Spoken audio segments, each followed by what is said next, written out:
यह जीवन जो हमें मिला है, कल पर हम न टालें। महाराज जी आप लोगों को बता रहे थे कि जो आपको साधन दिया गया है उसको कल पर मत टालिए। कई लोगों का प्रश्न था, शायद पहला प्रश्न क्या था? हाँ, जो मिला हुआ निर्माल्य है, भगवान के मंदिर से आपको कोई प्रसादी मिली, माला मिली, फूल मिली, प्रसाद मिला, या तुलसी दल मिला, पुष्प मिले, उसका करना क्या है? कहां उसको रखना है? क्या उसको करना है? वो निर्माल्य है। जब आपको कहीं प्रसाद मिला, आप जानते हैं प्रसाद का अनादर करने का परिणाम क्या होता है? एक बार भगवान दुर्वासा जी ने इंद्र देवता को प्रसादी की माला दी। दुर्वासा जी जिन्होंने दिव्य माला धारण की थी, वह माला उन्होंने प्रसादी के रूप में दे दी इंद्र देवता को। सहज है भाई, संतों के पास कोई आए तो वो क्या दें? तो कोई चीज ऐसी जो दी जाए। हमको कुछ प्रसादी मिली है तो वह प्रसाद हम आपको दे दें। दुर्वासा जी को जो मिला हुआ प्रसाद था भगवान से, वह उन्होंने इंद्र देवता को दे दी माला। इंद्र देवता ने थोड़ी तो अपने गले में रखी।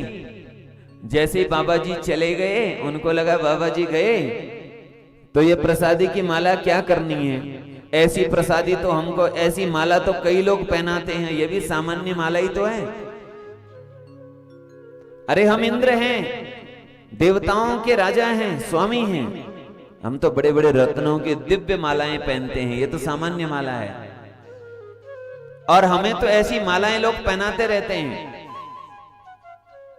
कभी कभी हमने देखा कुछ नेताजी लोग जिनको बहुत मालाएं पहनाई जाती हो, और कुछ लोग तो समाज में ऐसे भी हैं, वही शॉल आपको पहना दी, आपने उनको पहना दी, उन्होंने दूसरे को पहना दी। हमने सुना है जैसे दीपावली के समय मिठाई इधर से उधर जाती है ना,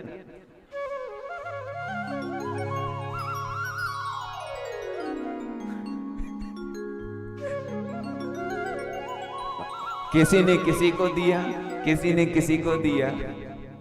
तो वैसे ही कुछ लोग, किसी ने स्वागत में कुछ मिल गया तो वह स्वागत में दूसरे को दे दिया। अब ये व्यवहार जगत में तो चलता है भाई। वही माला जो आपको मिली, कोई शॉल मिला, वही शॉल आपने दूसरे को उड़ा दिया। लेकिन कुछ लोगों को पता नहीं होता, एक दूसरे को इस्तेमाल की गई वह शॉल, वह माला लोग व्यासपीठ पे चढ़ा देते हैं। कुछ लोग तो नोटों की माला चढ़ा देते हैं, कुछ लोग तो पैसे चढ़ा देते हैं।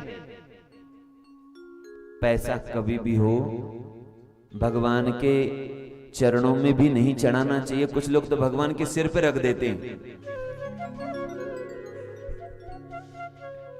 क्यों? अरे भाई, वो पैसा न जाने कितने लोगों के हाथों से आया होगा, न जाने कैसे कैसे हाथ उसने कोई धोए होंगे, कितने हाथों का स्पर्श पाकर के वो पैसा आया होगा, कहां कहां वो पैसा गया होगा, कहां कहां वो पैसा रखा होगा। और उसी पैसे को हम भगवान के सिर पर चढ़ा देते हैं, चरणों में चढ़ा देते हैं, पुस्तक के ऊपर रख देते हैं, व्यासपीठ पर रख देते हैं। नहीं, किनारे रखना चाहिए। वैसे ही कुछ लोग अपनी इस्तेमाल की हुई माला, अपनी इस्तेमाल की हुई शॉल, कपड़े ला करके व्यासपीठ को चढ़ा देते हैं।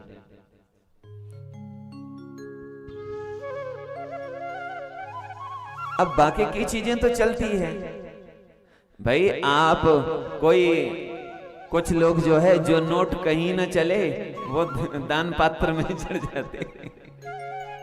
हाँ, हमने कई जगह सुना कि जो कहीं नहीं चलता वो दान पात्र में पैसा चल जाता। वो 4 जगह से टूटा हुआ, फूटा हुआ, वहां चल जाता है, कोई बात नहीं, भगवान का द्वार है, वहां तो सब चढ़ जाता है, चल जाता है।